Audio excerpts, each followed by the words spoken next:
Hey, everybody, and welcome back to the Still in Love podcast. This is episode number 15, and today's topic is an absolute doozy, and it is what? Why do men cheat?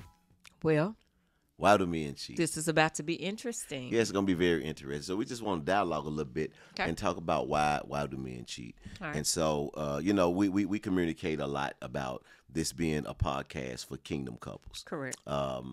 And I first want to address certain things as it relates to just men in general. Mm-hmm. Men in general, kingdom, unkingdom. Before you become kingdom, then you were not kingdom. And so what's important is this: men, before getting saved, this is my belief. If you don't know Jesus, it's impossible to be faithful to one woman. Okay. If you're a man that really, like women, it's impossible to be faithful, committed, dedicated, and give her what she need if you do not know the Lord. We were taught as men, as young men, just as kids. Can I pause you for 1 second? Yeah. Can you go back to that statement and say, why is that? Why is that? Why is that the case? Why can't I just be a morally good man and that's it? Why can't I, be morally good and not cheat? The Bible says there is none good, no, not one. So we can't without him, without Christ, without him cleansing us. We can't do right. We can't do it for a significant amount of time, and it's difficult to And I think you have some people who allow their spouse to be their God. That's a different type of deal. When you allow somebody to be your God, then you may be able to do it, but still for a time period when God is not your God. So I just think it's impossible to really live a morally upright life consistently if the Lord is not your Lord. And so for men growing up, it's what we were given. What was spoken into our lives, what was told to us, just a lot of us from childhood, it was more about quantity than quality. It was more about how many women, you can sleep with. Just in junior high school, college, you will hear guys making bets about how many girls you can have sex with. This semester, okay, this semester, let's make a bet. And some guy, I had 4, I had 2, and so people would literally make bets about this. And so things that we see coming up, things that we're exposed to, things that we did not have coming up, really plays into a man's mind. Why, some brothers live the way that they live. Meaning, a lot of guys have been exposed to pornography at a young age, at a really young age, and nobody was there to walk them through, this process, to walk them through, what do you do, as a teenage boy, you're in middle school, and now you got some stuff happening to you, some stuff coming out of your body that you're really not you're not really used to this, and so you help in that process because now testosterone all over the place, you get mature, and and you watching pornography, and so now you got kids who stay in the bathroom for hours, and you wonder why he's in the bathroom. He's in the bathroom because he's masturbating. My Lord. He's been exposed to pornography. He's seen something, and once you get that feeling, it's like a drug. You want to consistently try and get that feeling, and so it's exposure. It's having who was in your life. Did you have a father that was in your life that walked you through this, that showed you the right way? A lot of times, as boys, we weren't exposed to a man in a lot of cases, and in other cases, some of us have been exposed to men, or we had fathers there, but we didn't have godly fathers there. So we saw the wrong thing. We saw dad not there. We saw dad in and out of the house, or we saw stepdad and several stepdads, or we saw supposedly uncles, in the house, and mom with different men in the household. So we were never really taught, we weren't taught, how to be with one woman and to stay with this one woman and to love this one woman. All of our examples, or most of our examples, said sleep with a lot of women, try a lot of different type of women. And so our society, what we saw on television, and so, it was never celebrated to be, to be with one woman. And you're a man when you with one woman. No, what was celebrated from childhood is that, man, you're a player. You're man, let's shout you a player. You got all these women. You got all, you got a girlfriend, and you got 3 side chicks, and so those things were applauded. Now you become an adult, and now you become kingdom. Okay. You're 25 years old. You get saved. You come down the aisle. You give your life to the Lord, and now you're dealing with the struggles of your childhood, the struggles of your past, the struggles of your environment, the struggles of what you saw and what you didn't see, the struggle of what your mom showed you, the struggle of what men that have influence in your life, what they spoke to you. And so what's creating the struggle? Why is there a struggle? The struggle comes from everything that you saw, everything that you experienced, everything that was spoken into you, everything that and some of us, we experience these are traumatic situations. We're not even going to get into the molestation, because sometimes we see, if a man molests a boy, we see that as molestation, and but oftentimes, just as young men, there are 13-year-old boys sleeping with 25-year-old women. That's molestation. And so to be exposed to this, and this 25-year-old woman do things that you never thought was going to happen to you, all of these things play a part of the struggle. So now you become an adult, and you've been introduced to porn, you've been introduced to masturbation, you some of us have had multiple partners, and now the struggle is, I'm not supposed to be with anybody until I'm married. Or even if I get married, I'm only supposed to be with one person. Pornography does not celebrate a man being with one woman. It shows a man being with multiple women. Television doesn't celebrate that. We saw Bill Cosby, but it didn't celebrate, one woman. It didn't celebrate. We didn't get high fives and trophies for being with one woman. We got trophies for being a player, for sleeping with a lot of women. And so now all of this has been ingrained in us, and we get saved, and it's traumatic. That's a traumatic thought. All of my life. One woman. All of this other stuff has been pushed in my brain. It's been a part of my life. And so now here I am. One woman.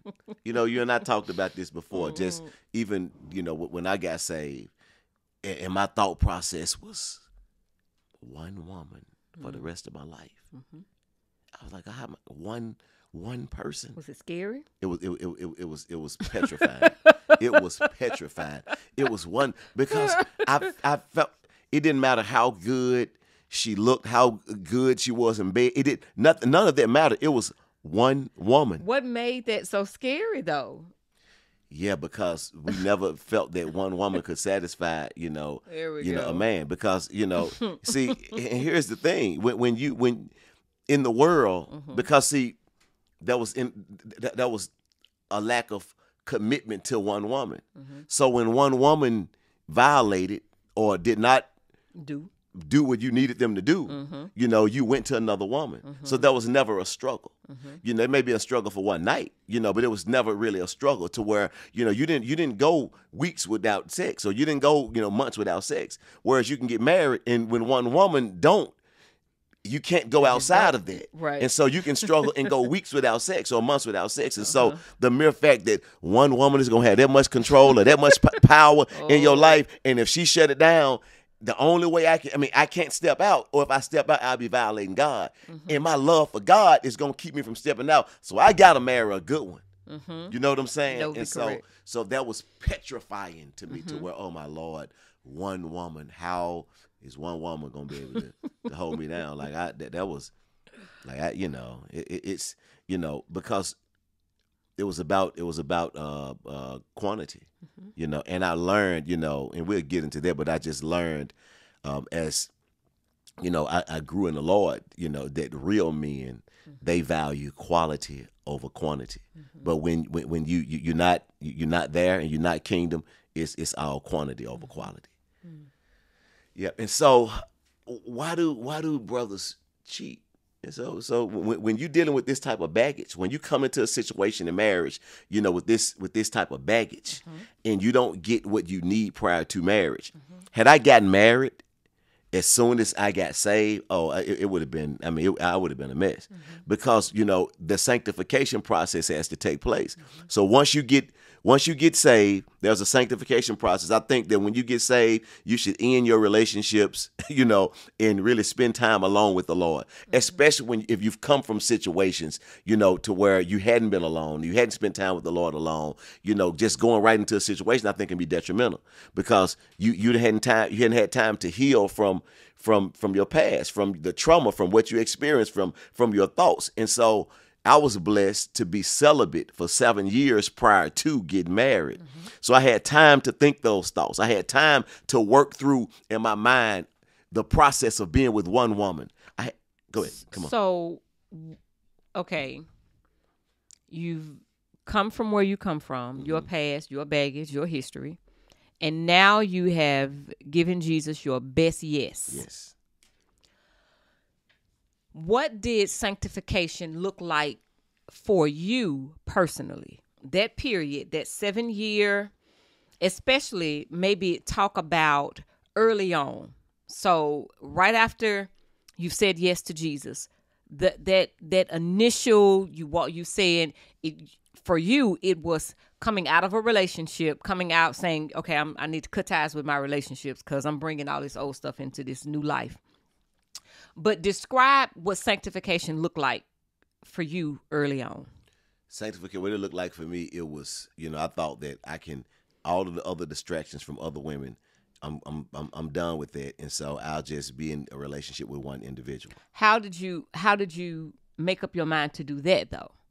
Because when I gave the Lord my life, it was, God, I'm committed to you. And so I thought that now let me just be committed to one woman, because I'm committed to God, and, maybe this woman, would be my wife, and so then working through that, finding out that, no, I needed time alone. I was bringing my old thoughts into this situation, my old way of doing things into this situation, and I needed time to be alone with God and to be purged. And so how that looked for me was, and early on it was this: I would date a lot of women, but I wouldn't sleep with them, but I would go on dates with them. I would, if you want to date me, I'd go on a date. If you want to hang out, I hang out. But my stance was my stance, and so, and it wasn't until years later when I adopted the idea of Christians date to marry. Game changer in my life. Game changer in my life, because I was wasting people's time that I dated that I had no intentions on marriage. I was wasting their time. I was wasting my time. So the game changer was only date to marry. So now I only approach people that are saved and that, check off the boxes, you know what I'm saying, of what I'm looking for in a wife. So in that, now the numbers are small. So now I'm not wasting my time, I'm not wasting anyone else's time. So that was the sanctification process, being alone with God, knowing that, man, I can't bring this old pornography, I can't bring this old, just anything that I was attached to in the world. I cannot bring this into my salvation. And so allowing God to really clean me up, just in terms of how I dated. But early on, it was, it was, I looked similar to the world, not in my actions, but in my mentality. So the sanctification was God really cleaning my mind up. God giving me a new perspective, giving me a new way to look at life, a new way to look at women. I did not trust women, and I didn't know where it came from. See, it came from my childhood, because I saw what my mama did. She wasn't like, dudes was nothing. She would be with one guy, then she'd get with another guy. She'd be with this guy, and then she'd go over his house. She'd spend the night in. And so I would see that, and I got the utmost respect for my mama. But as it came to me being faithful to a woman, I'm like, nah, I see how women play games. If my mama can play a game like that, these chicks, and I think more highly of her than I think about any chick. So if she play games, they don't stand a chance. They really gonna play games. So, but I had to come to grips with that. Like, I don't trust women, because I saw that, okay, I'm looking at my mom's, situation. And when I really got before the Lord, and I got before the Lord and went back, because I said, God, I like women, and my thoughts are just I love you, but I think about sex a lot, and I like women, and I'm really going there in my life, and I knew that I had to go back to my past, go back to my childhood, and really deal with everything that I experienced in my childhood, and it really helped me to see. Oh, this why I don't trust women. Oh, this why I think about sex a lot. Oh, this why I feel like, it's going to be difficult for me to be faithful to one woman. So those things really, really helped me. That thing really helped me to really go back. And it brought me to tears. It brought me to tears to really deal with my past. And I encourage any brother, anybody, to where if you have experienced sex prior to marriage, if you've experience pornography, masturbation, if you've been taught or been led by somebody who don't know Jesus, or you just came up in the hood, or just you saw a lot of men who really weren't kingdom, go back to your past, go back and deal with yourself, deal with your stuff, deal with your issues, go back to what things that your dad said to you or didn't say to you, things that you saw your brothers do. It's being some of you are raised in an environment where you saw a train ran on a girl. Well, what that mean, you saw multiple brothers sleep with this one girl, and you saw this, or you was a part of that, and you experienced that. So now you get kingdom, and you think, oh, everything is going to be peaches and cream. It's just going to be one woman. I'm going to be faithful. I'm not going to think about that. No, these things will continue to tie you to your past until you go back to your past and deal with your past and repent of your past and get in touch with that and say, you know what, I got to move on, and I got to allow God to peel back these layers in my life and to heal me of all of this past. Because see, sometimes you don't see what you experienced as trauma, or you don't see what you experienced as wrong, because for 20 years, you've been taught that this is normal. Right. A lot of women is normal. Right. What's wrong? You want to tell your boy, man, get all the women you want to, but your girl, like, no, you don't talk to you better not talk to nobody. This is what society tells us.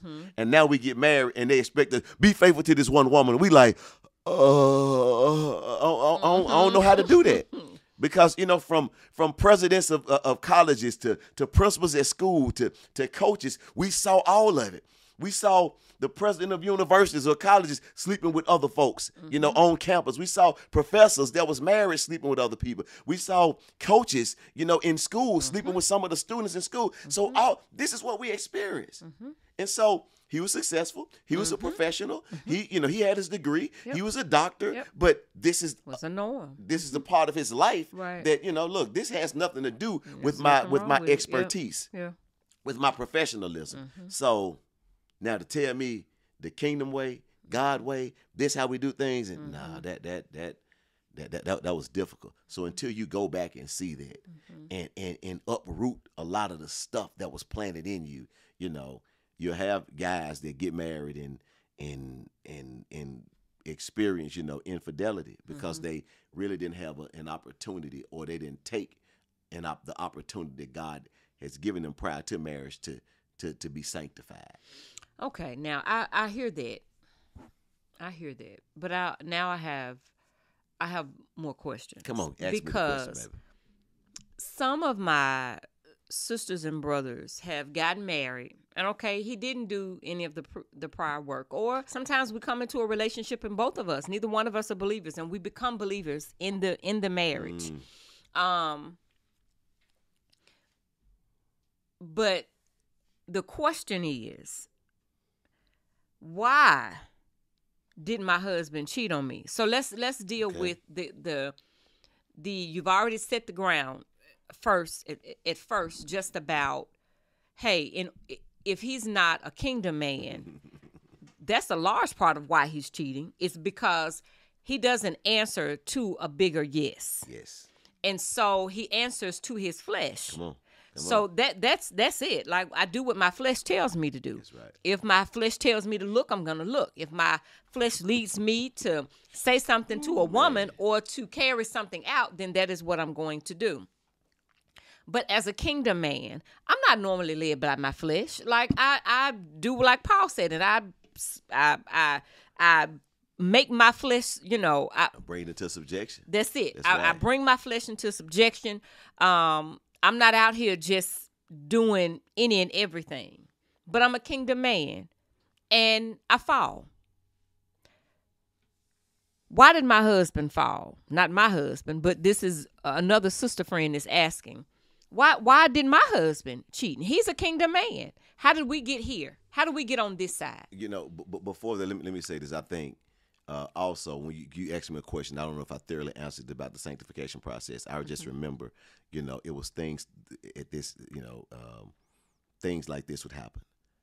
I would look at women at at will. So if they look nice, I'm looking at them. I'm looking at them in with lustful thoughts. And so my mind was, as long as I'm not sleeping with them, as long as I'm not saying anything, I'm okay. But I'm convicted because I'm sleeping with them in my mind. So it's now I just won't look at them in a lustful way around people because I don't want to offend my brother that's with me. So now when my brother is not around, I would still look. And so just the sanctification process is now I'm convicted by that because God see me. I would be in Walmart and I would look at magazines and read the tabloids and it would talk about just some inappropriateness and I would read those things and there would be a turn on. So I'm not watching porn, but I'm in Walgreens or Walmart, looking at these tabloids, this community. Small pleasurables. Yeah. And so the sanctification was that with this. Don't watch that. Don't go back and entertain it. Look at a woman below her below her neck really try to stay focused there. So those are things that was really helping me to discipline myself when I made a covenant with my eyes. So it's that type of approach to where I'm yet growing in that and so those were things that helped in the sanctification process, opposed to, because, some guys say this, God gave me eyes, I'm just going to look. That's a poor excuse of a kingdom man who say, look, because sometimes the struggle is so real that it's like, I'm not going to fight it. I'm not sleeping with nobody. I'm not going to fight at this level. So I'm not going to be trying to be sanctified. I'm just going to be saved, And so sometimes you're content with being saved and not sanctified. And if you're just content with being saved, the struggle can become overbearing. Now, you asked me the question, why did the kingdom man cheat? I think, some men cheat for different reasons. Some men, they flesh got the best of them. It's just, it got the best of them. They failed, they cheated, and sometimes it's not any fault of the wife, because you have some brothers who, the wife was there, she was doing all the sexual acts that he was asking her to do. She was, loving him, submitting to him, but he still stepped out, and it's sad when brothers do that, I've seen in a lot of, because oftentimes that happens when the brother is not kingdom. Now, when it's a kingdom brother, that can happen, but it's less likely to happen when he is kingdom, to where if she's checking the boxes and not dotting every I and crossing every T, because she's a human being and she's not perfect. But if things are really good, most of the times, kingdom brothers don't step out. What I've seen, one of the top reasons that men in marriage step out is a lack of intimacy in their relationship. Because what this brother said is that I got one woman that I'm supposed to have sex with. And if this woman is not meeting my sexual need, then what am I to do? Now, don't let this brother, come from a situation that I just described earlier. And now you telling this brother who he would have 3-4 women a week, but now he has one woman and you say you ain't gonna do nothing? Ladies, listen. He has gotten off the shelf. He has gotten off the market. He has gotten, and he said his life is completely devoted to you. He is faithful to you. His attention is for you. He is not trying to compare you to other women. He is saying, I am giving myself to you. And you deny him sex, you are in violation. You're in violation of the word of God, and you're in violation of your husband. You are supposed to give, because your body doesn't belong to you. And oftentimes I've seen that brothers fall because a lack of sexual pleasure at home. Also, I think that's one of the top. And also, a lack of intimacy. See, men see sex in marriage like that's intimacy with the brother in marriage. And so when you reject him intimately, he feels rejected as a man, rejected as a person. And it hurts his esteem. It hurts his confidence. It hurts, his manhood. And see, when he's not confident at work, that side piece, Francis, the freaking Francis, the side piece, she picks up on that. She see that he's not confident. She see that, okay, somehow, I'm telling you, a side piece would know when your man ain't getting none. It's the way he carry himself. It's the way he lacks confidence. It's the way he looks. It's the way he talks. It's just he doesn't have it. When a man is being satisfied at home, oh yeah, he walk with a little swag. He walk, hey, how y'all doing over there? I see you over there, boy. Hey, come on, boy, come on, baby, let's do it. So man, it's different when he taken care of. Yeah. But when he's not being taken care of, he's stressed out. He got stuff built up in him. He don't know when the next time he gonna get it. Look, and this what happens. If he take care of himself, that's a sin. If he gets somebody else to take care of him, that's a sin.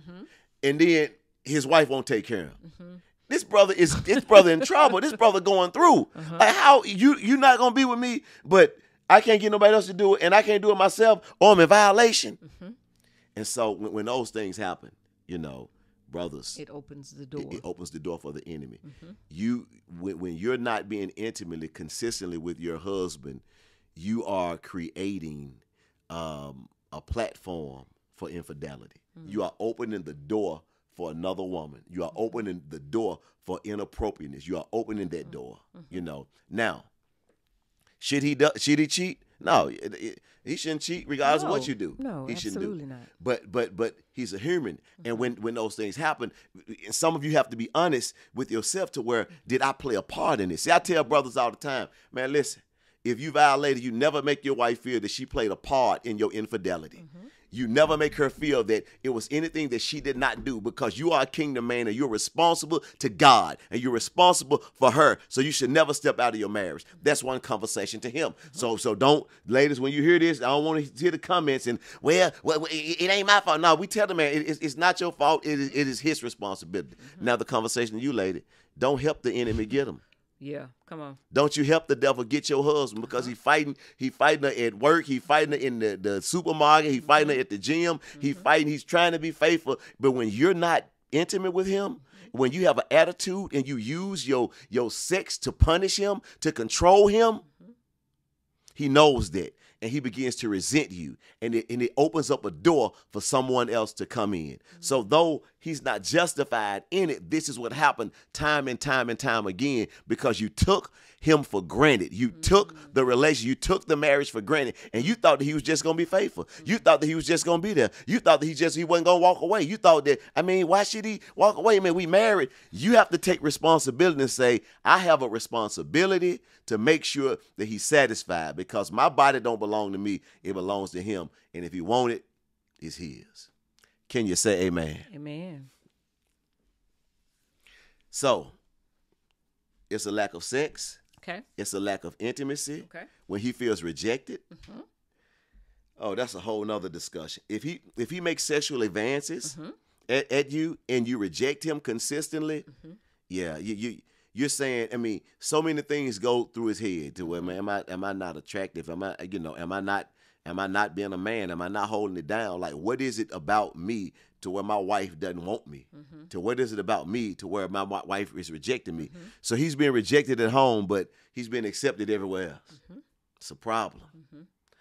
They got pom-poms at work. Go, Chris. Go, Chris. You're the man. Go, Chris. He come home. Hey, Chris. Or not even speak. Yeah. He try to hug. She. They beg. They want a hug. They giving them attention. When they talk at work, they like, oh, tell me more. When they talk at home, why you ain't got something else to do? You see what I'm saying? And so those things play a part in it. So ladies, I want you to understand, like, make sure you're not that person. The Bible says a wise woman does what? Build. She builds her house. Your man is a part of your house.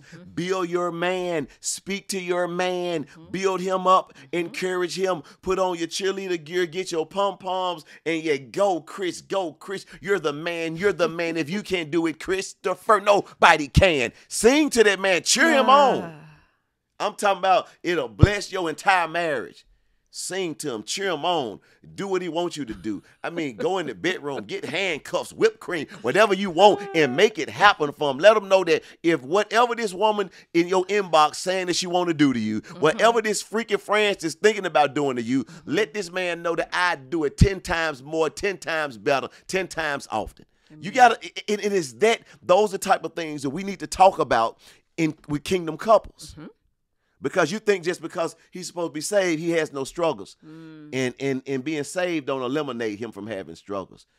There's a part that you play in it. Do your part. So it's a lack of sex. It's a lack of intimacy. It's nagging and complaining. It's rejection. These things play a major role into men stepping out on their wives. So, kingdom man, he failed. He stepped out. We have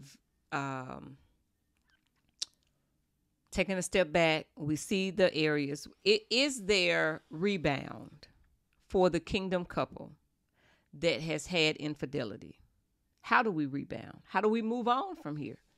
I think that's that can be rebound. Now, if there's been infidelity in your marriage, there's grounds for divorce. So if you want out, you have grounds. If there's proven evidence that he has been unfaithful sexually and sexually immoral in a relationship, you have grounds for divorce. And if that's the path that you want to take, you well within your right to do that. If you want to work on your marriage, if you want to try it again, I think that's commendable, and I think God will give you the grace to reconcile. I would tell any man, if you have stepped out, there's going to be some rebuilding of trust. Absolutely. Because you broke that trust. Absolutely. And when you break that trust, you don't come back like, okay, how long you going to hold this against me? Because she may hold it against you for a long time. It has to be rebuilding of the trust. It has to be some forgiveness. It has to be asking of forgiveness. A lot has to take place. I think, if there's infidelity, oftentimes you need to get additional counseling to really talk about that. And you have to show her, man, that you're not who you were. See, that's what's important. You have to show her that I'm not that guy that stepped out before. I'm not who I was. And not just telling her that, but showing her that. Because before you may have had, you weren't allowing her in your phone. You didn't allow your password. You didn't you put no location on me. But you may have to give her your location, give her your password to your phone, to your computer, to your iPad. Let her know what time you're coming home and be home at that time. And if you're not there, overly communicate with her that, hey, look, it's going to be a couple of minutes later. And when she asks questions, give her the answers to those questions. If she asking questions about what took place, make sure it's full disclosure on what took place. Give her what she needs. One guy said this, that because some guys, when there's infidelity, we want to rush back into her good graces and let's just move on. Right. But one guy said, no, if you cheated for 7 months, then at least give her 7 months to have an attitude, or 7 months to heal. But you done cheated for 2 years or 3 years, and then now y'all reconciled, and you want 1 week for her to forget about everything that you did. It's not going to happen like that. Right. So that's definitely room for rebound. We've dealt with people, and I know you're just asking that for our audience, but we've dealt with people who they've experienced it and they've rebounded, and God is blessing their marriage. So yes, there's definitely room for that. And so I encourage you, brothers, or whoever is the one that was unfaithful in the marriage, go back the correct way and apologize. And and apologize and make sure that she's appeased, because sometimes you can apologize, but she's still not appeased. Yep.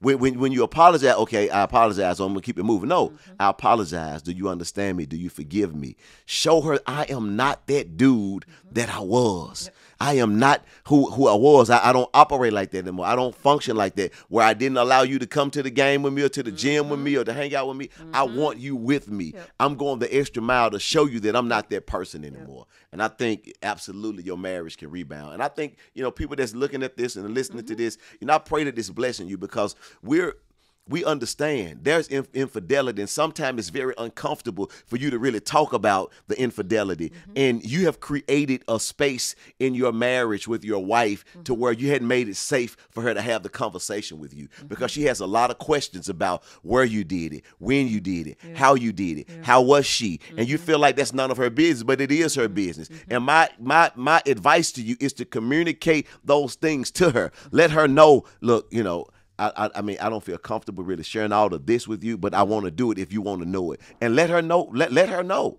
Communicate these things with her, but don't suppress it, ladies, and you don't ask him because he has a defense mechanism up. You press the issue. The men, don't let her have to press the issue. Be willing and open to share with her what is taking place. That's good. I think it's important.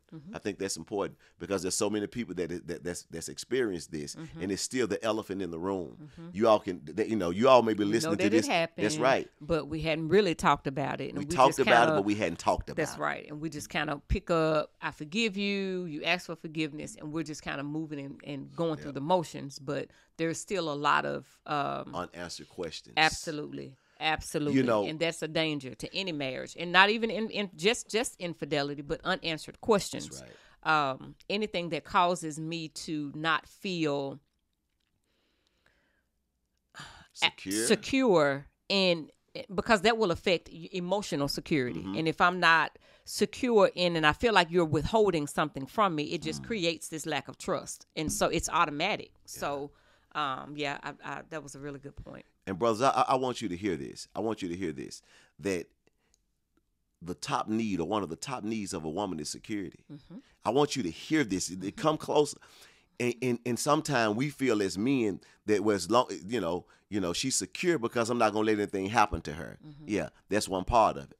But a major part of it is her feeling secure from the standpoint of, you're protecting her from other women. You're protecting her from naked pictures in your phone. You're protecting her from other women being able to say, "Oh yeah, girl, I had your man. He did this to me. You know what, girl? You think he your only man? You think he only did that to you? I'm gonna tell you. I can describe how he look. I can describe the scratch, what's on his back. I know his birthmark is. Man, she doesn't feel secure when that happens, and another woman has access to you like that. Your wife feels insecure, and sometimes it's hard for her to articulate how she's feeling. She's just angry and she's upset. And so I hope that you hear this and understand that she's saying that that is how I feel. I feel insecure. I feel unsafe. I don't feel protected. I don't feel like he got me. He say that he loved me. He paid the bills. He does things around the house, but that's not enough. He didn't protect my emotions. He didn't protect my heart. He didn't protect me from this pain that I'm experiencing. And so she doesn't feel secure.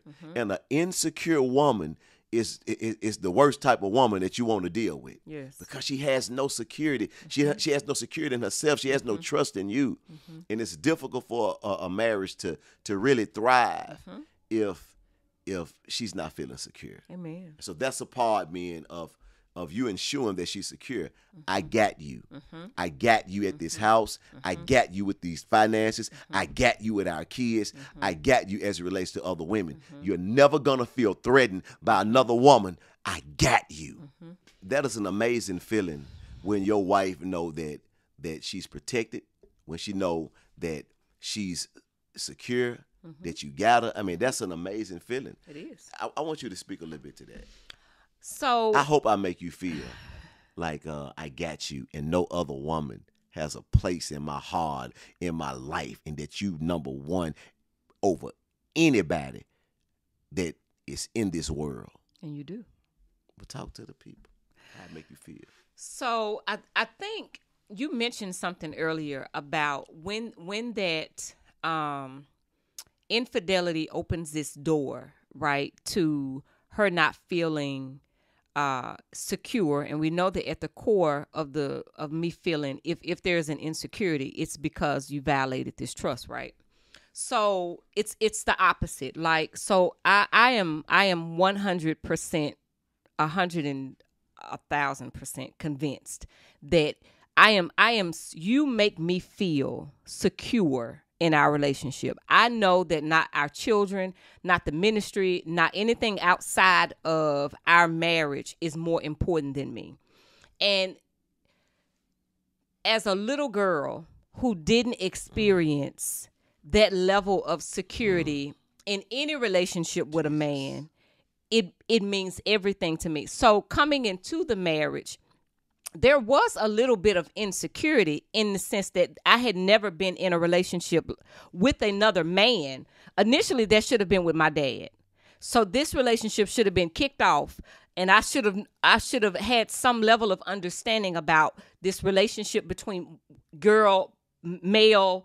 I should have had some level of interaction, and not having that, there was this lack, there was this void, there was this uncertainty that I came into the marriage with. And so over time, now we've been in this 19 years. And so over time, and honestly, I can look back and I can say from day one, the fact that I've never had to question that I was a priority to you, that I've never been made to feel like, in all of our years, I've never been made to feel like you are violating me emotionally, that that my emotions are being threatened by a force on the outside. That means everything to me. And I'm secure in that. So, and because of that, that means that if you are called to go and pray for somebody else, I'm not shaken by that. If you need to interact with somebody else, a female, I'm not shaken by that, because you make me feel secure. And so much so, even when you're preaching sometimes, or if you're up in the pulpit, like, you have no problem acknowledging. Like, I remember some years back when you was like, I wish one of y'all would try to talk to me, and I'll bust you out. Now, it was all in fun, and it was, ha ha. But me knowing that it's our relationship, or you are just that open and just that vulnerable about, you have no angst about showing it either. You know how some men are more reserved in how they show their faithfulness to their wife. My wife know I love her. I don't have to say certain things. I don't have to do certain things. And although I'm not as vocal about certain things, I do appreciate that from you, because it makes me feel really, really, really good. But it also makes me walk too in a certain level of confidence with you, because I know that part is safe, that you protect my heart, and you protect my heart by making sure that there are certain things that I don't have to worry about. And outside forces and people is one of them. So all of these years, it really has been a blessing from the Lord. And I don't take that for granted. I don't take that for granted, because even if it wasn't infidelity, there could certainly be ways that you could still make my heart sad.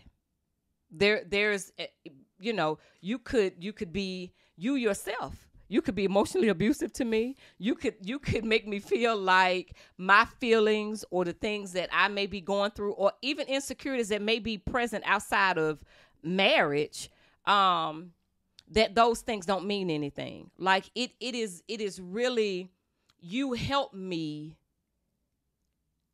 be secure just as a woman, just even, in marriage, but outside of marriage. Like, you help me be secure as a woman by not making me insecure as a woman. Come on, girl. So I hope you understood that. It's, so for me, it's everything. And I really do. I appreciate that. Amen. I appreciate that a lot. Amen. I think what's so important, ladies, and I hope you really heard that, because what's important is this: the more you say that, the more it makes me want to make you feel secure. The more I hear that, the more you tell me how they make you feel. Because, see, so that's a wise woman building her house. Even if you don't feel that 100%, when you encourage a man in that, it makes him want to step up to the plate. I want you to hear that. Her saying this to me make me just want, okay, if I made you feel secure, I'm about to make you feel triple secure. So ladies, speak that into your husband's life, talk and speak it and say it until you see what you can say in his life, because it make me want to just jump over the moon, because of.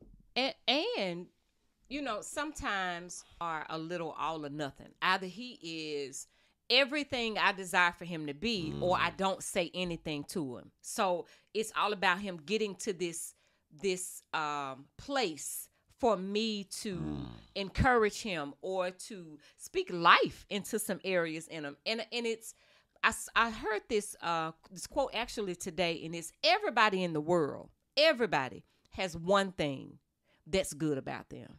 And if you build off of the one, just talk about the one thing that he does right. Just encourage him in the one area where he does something good.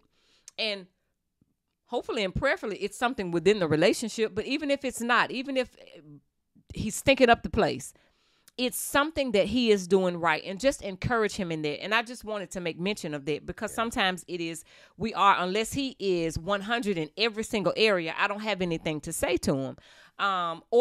Or 100 in every area that I think he should be 100, then I'm not going to say anything. Well, you're doing yourself a disservice, because just simply do the encouragement in that one area. Yeah. And I think that's,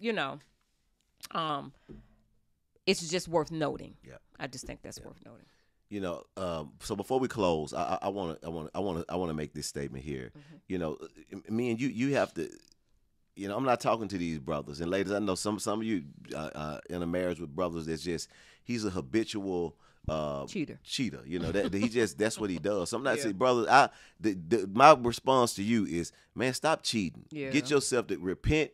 Yes. Get yourself together with the Lord. Yes. Be faithful to your wife, mm-hmm. and give her what she needs. Mm-hmm. Like that's your answer. But brothers that has been out there, that struggled some, that's kingdom and really trying to do the right thing. My encouragement to you is continue, brothers, to sanctify yourself. Continue to know that it's not about faithfulness to her. It's about faithfulness to God. Get the help that you need in terms of your why, and deal with that. Deal with your why from your childhood, your why from what you see. What are you allowing yourself, what are you allowing to enter into your life? What are you feeding yourself? Mm-hmm. Are you watching pornography? Are you in conversations with single brothers or married brothers that's violating? Mm-hmm. It has to be, are you in the barber shop talking about, things that are inappropriate? So stop feeding yourself the things that you're feeding yourself, mm-hmm. that's causing you to fall. Mm-hmm. So it's those what type of boundaries are you setting up? Mm-hmm. Do you have outside friendships with other women and looking at those things to where, I've fallen like this because I got super close with this woman that I work out with, or this woman that's at work. And so eliminating those things to make sure that you're the man that you need to be, and ladies, and men, listen, also don't blame her for your infidelity.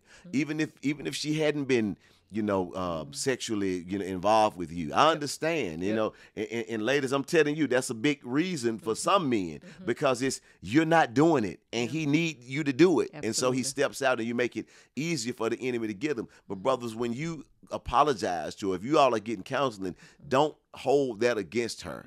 Let her know that I was completely out of line. I was wrong. I'm sorry. And I'm going to do everything in my power to make this thing right. And Absolutely. I'm going to give you the amount of time, that you need for your healing to take place. Yeah. So important. Yeah. Amen. I want you to say this, in your experience, from what we've seen, in your experience, outside of brothers who just don't want it, right. Just what have you seen as it relates to some reasons that brothers, have stepped out infidelity, and what could, speak to the woman, act like the brother's not even in here. And I want you to speak to the kingdom women, who have kingdom men, and their men their husbands are struggling. What can you say to her to help prevent him from stepping out? So I think I agree 100% with what you said.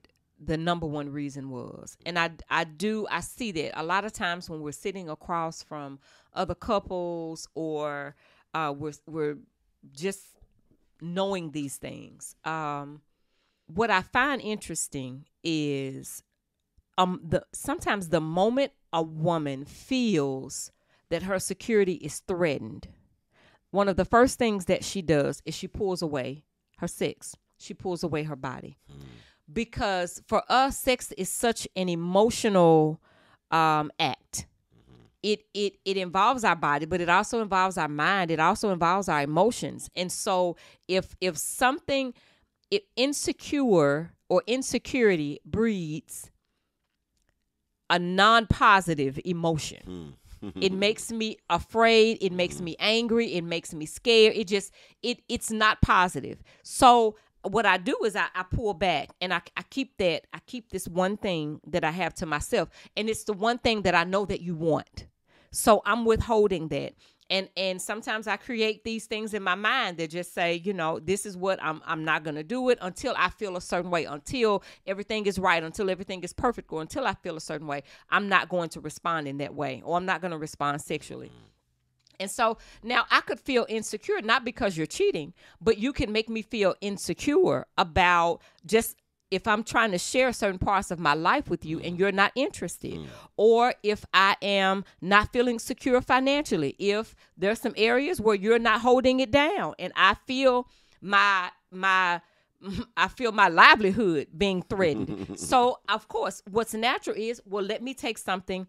It's not let me take something that's important away from you, but I'm no longer concerned about meeting that need. So now I'm only concerned about protecting myself. And a part of protecting myself is, it's kind of like we go back into this where we're securing ourselves. And a part of me securing myself is to make sure that you don't hurt me.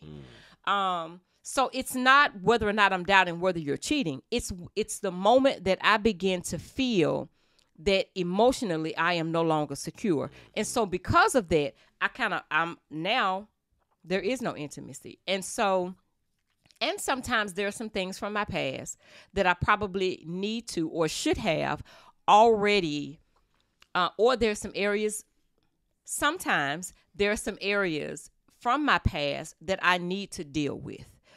Maybe there was some past trauma. Maybe there was some abuse. Maybe there was there was something sexually that I have not dealt with. And now sometimes marriage brings out the best in us, but it also brings to the surface some of the worst parts of us, because marriage involves every aspect of who I am. Yes.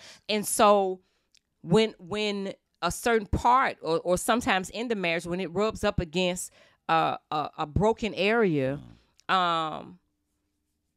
it brings some things up. And so if those things haven't been healed, if they haven't been dealt with, then that's going to also cause me to, my defense mechanism is to protect myself. And I don't want to be intimate. I don't want to experience certain levels of intimacy, because that's how we see sex. It's sharing of myself, and I don't want to when I'm experiencing certain things in my life. And so when I am having these feelings, I am withholding from you. And now, so here I am over here experiencing all of this, and you're over there experiencing rejection because I am not accepting your advances. We are not being together intimately. And now time is going on. Now it's been a week. Now it's been 2 weeks. Now it's been 3 weeks. Now it's been 2 months. Now it's 4 months, and nothing is transpiring. And I'm just over here working through whatever I have to work through. And sometimes we're not over here working through things. We have fooled ourselves into believing sometimes that if we just acknowledge an issue in our lives, then that's enough. It's not enough to just acknowledge you have issues. What we have to do after the acknowledgement is we have to work on them. And so sometimes in marriage, we know that there's some past stuff or that there's some things that's not right. We acknowledge it, but we don't work on them. And so we stay in just this cycle of all you've done is acknowledge. You're not doing the work. You haven't called a therapist to sit down and talk to them, to walk you through healing, to walk you through discovering some things. So because of that, we just kind of stay in this abyss, and we never come out of it. And now time is gone, and now you're not getting what you need. I'm not getting what I need. And so we just got two individuals in the marriage who's not getting what they need. And so, over time, the longer we stay in that place, the more opportunity we are giving the enemy to come in and do what he does: steal, kill, destroy. That was good. Listen, now, the next podcast is supposed to be our last one for this season. You don't say. I want to do 2 more. Can we give them a bonus one? Let's do 2 more. I think we can. We can. We're going to do 2 more. So we'll have 17 episodes in doing this first season. Okay. We'll take a break and we'll come back for the next season. It sounds like this is good. This is really good. I pray that this blessed you. Amen. I pray that, look, shoot us an email, give us comments and let us know how this podcast is blessing your life. Amen.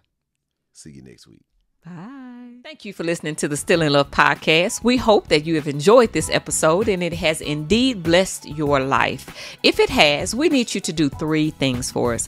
1, we want you to subscribe to this podcast on your favorite platform so that way you can be notified when a new episode drops. Number 2, we want you to review it. Click on that 5-star and let us know how much you enjoyed it. We absolutely love feedback here at the Still in Love podcast, and this helps us to make sure that we are scratching where there's an itch. And number 3, we want you to share it with a friend or family member.